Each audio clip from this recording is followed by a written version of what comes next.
प्रणाम राधा रानी। अब उठिए सब लोग, रानी को प्रणाम कीजिए। दो सम्मान।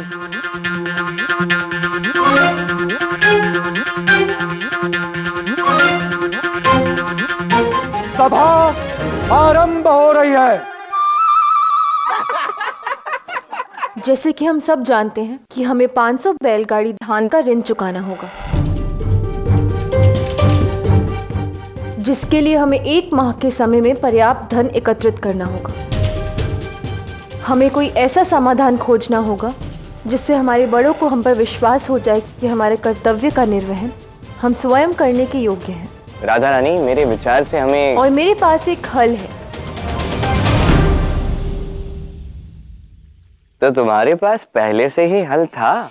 मुखिया हूँ, मेरे पास हर समस्या का हल होना चाहिए। तो नियम अनुसार यदि आप बता सकती हैं तो कृपा करके हमें बता दीजिए ना। ये हल है क्या राधा रानी?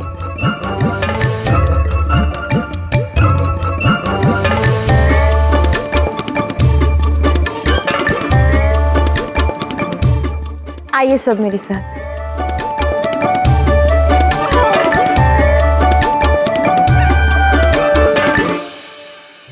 नवरात्रि मेला, नवरात्रि आने को है और हम यहाँ एक नवरात्रि मेले का आयोजन करेंगे जो बहुत ही विशाल और सुंदर होगा। ऐसा मेला जो किसी ने ना देखा।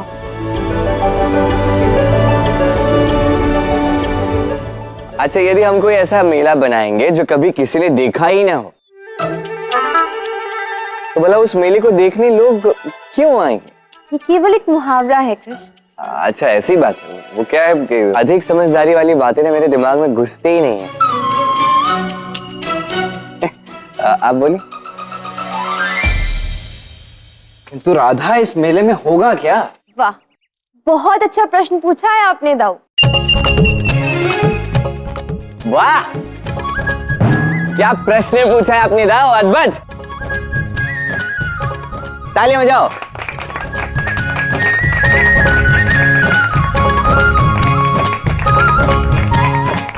शांत। क्या? हाँ, केवल एक साधारण सा प्रश्न पूछा है। 500 बैलगाड़ियों का ऋण नहीं चुकाया बलराम ने। तालियां बजाएं। अब सब शांत होकर केवल राधा की बात पर ध्यान दीजिए। कहो राधा। हाँ राधा, हमें इस मेले के विषय में विस्तार से बताओ ना।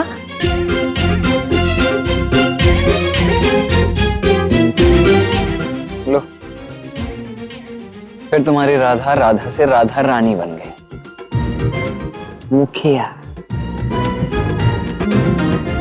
हम एक भव्य और विशाल नवरात्रि मेले का आयोजन करवाएंगे जो पूरे 9 दिन तक रहे। आसपास के सभी गांव के लोगों को मेले का निमंत्रण भेजा जाएगा।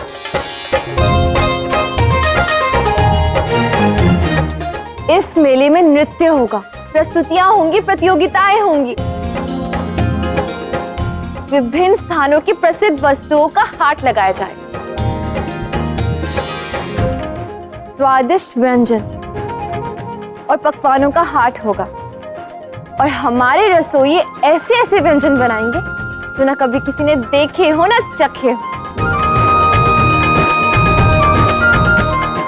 विभिन्न प्रकार के पशुओं की दौड़ें भी आयोजित की जाएंगी और उसका पुरस्कार भी रखा जाएगा। किंतु इस मेले में प्रवेश शुल्क लगाया जाएगा। लोग प्रतियोगिताओं को देखने के लिए शुल्क भरेंगे। इस प्रकार इस नवरात्रि मेले के माध्यम से हम बहुत सा धन एकत्रित कर पाएंगे और अपना ऋण चुका पाएंगे।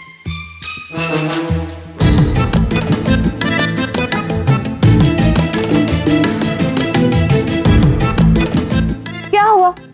आप सब इतने चिंतित क्यों दिख रहे हैं? पता नहीं राधा, किंतु मैं इस उपाय से सहमत नहीं हूँ। कुछ भी स्पष्ट नहीं है। हाँ राधा, अब तक तो मेले में जाने का अर्थ होता था कि धन खर्च करना, किंतु ये किस प्रकार संभव है कि मेले से धन कमाया जा सकेगा? मेरी तो कुछ समझ नहीं आ रहा है। आवश्यकता भी नहीं, मैं समझ गई हूं ना, पर्याप्त है। आपको अधिक बुद्धि लगाने की कोई आवश्यकता नहीं। आप सब केवल इतना बताइए कि मेले के लिए आपके पास क्या क्या सुझाव है। हम ऐसा क्या कर सकते हैं जिससे हम अधिक से अधिक धन अर्जित कर पाए। हाँ राधा, मैं अपनी वहां मिठाई की दुकान लगाऊंगी। दुकान का सुझाव तो मैंने पहले ही सोच लिया था। कोई और सुझाव दो। हाँ तो अपने बलराम बाबू है ना, तो अपना बल का प्रदर्शन करके सबका मनोरंजन करेंगे।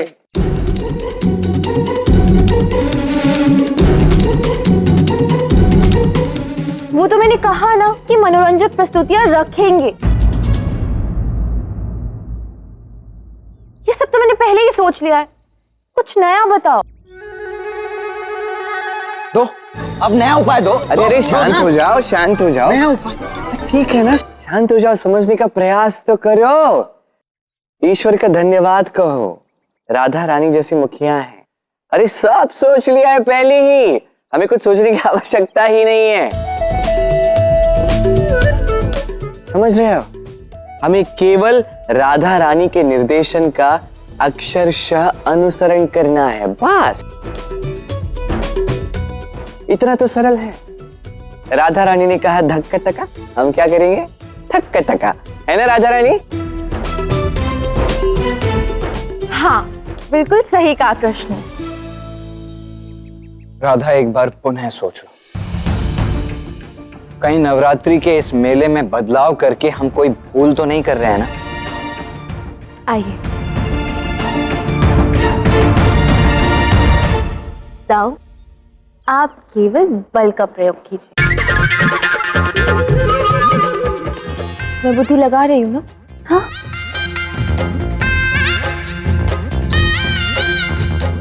देखो तो कान्हा, राधा ने कितने विनम्रता से मुझे श्रमिक बनने पर विवश कर दिया।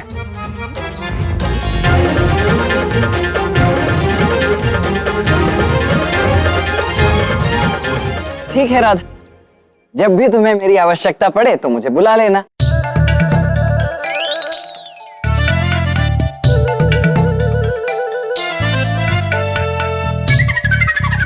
कान्हा, तुम्हें राधा की एक भी बात समझ आ रही है?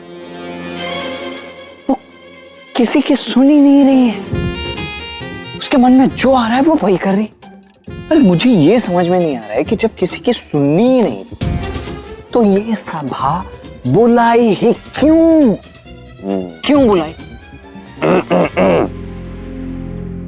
सावधान, राधा यहीं देख रही है।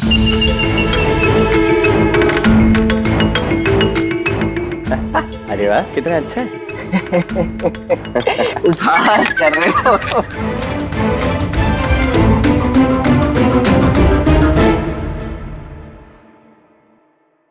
तुम मेरे साथ हो ना कृष्ण?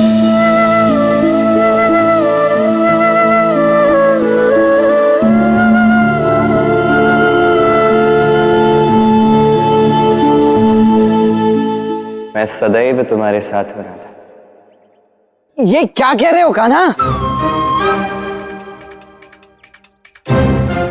वही कह रहा हूं जो सच। आपको कुछ और कहना है?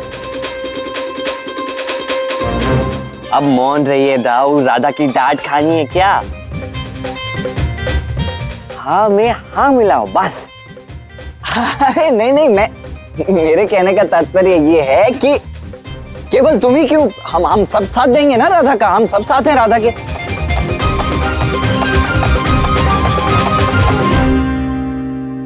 तो ठीक है, बड़ों का आशीर्वाद लेकर इस शुभ कार्य का आरंभ करते हैं। शुभ कार्य, हाँ आरंभ करते हैं। हाँ, आइए।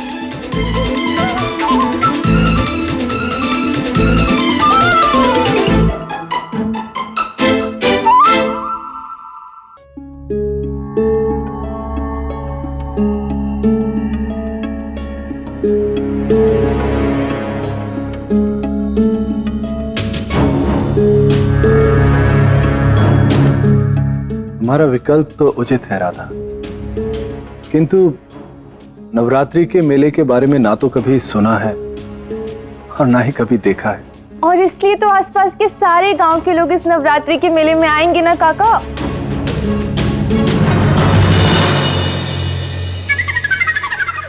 वो सब तो ठीक है राधा बिटिया, किंतु इस तरह के मेले का आयोजित करना भी तो बहुमूल्य होगा। हम तो पहले से ही ऋण में दबे हुए हैं। कान्हा, कुछ तो कहो कि तुम्हें भी लगता है कि राधा अनुचित कर रही है। मुझे कुछ नहीं कहना, परंतु लगता है आपको कुछ कहना है। रुकिए, मैं सबको कह देता हूँ कि दाऊ नहीं कुछ... नहीं नहीं नहीं नहीं कान्हा, मुझे कुछ नहीं कहना है। बाबा, मैंने इस विषय पर सोच समझ कर विचार रखा है। आप सोचिए काका बाबा, जब पूरे 108 गांव के लोग हमारे इस मेले में आएंगे तो हम कितना धन अर्जित कर सकते हैं। और हम इस मेले का ऐसा प्रचार करेंगे कि लोगों को एक बार आने का मन तो अवश्य करेगा। बाबा, मेरा विश्वास कीजिए, यही सर्वश्रेष्ठ उपाय है हमारी विकट समस्या का। हाँ, ऐसे मेले में लोग तो आते ही हैं। अगर इस कार्य को पूर्ण करने में हमारे बच्चे किसी अनुचित दिशा में जा रहे हो तो हम बड़े उनका मार्गदर्शन भी कर सकते हैं। इसका अर्थ आपकी सहमति है इस मेले में बाबा? तो क्या हम नवरात्रि मेले की तैयारी आरंभ करें? अवश्य।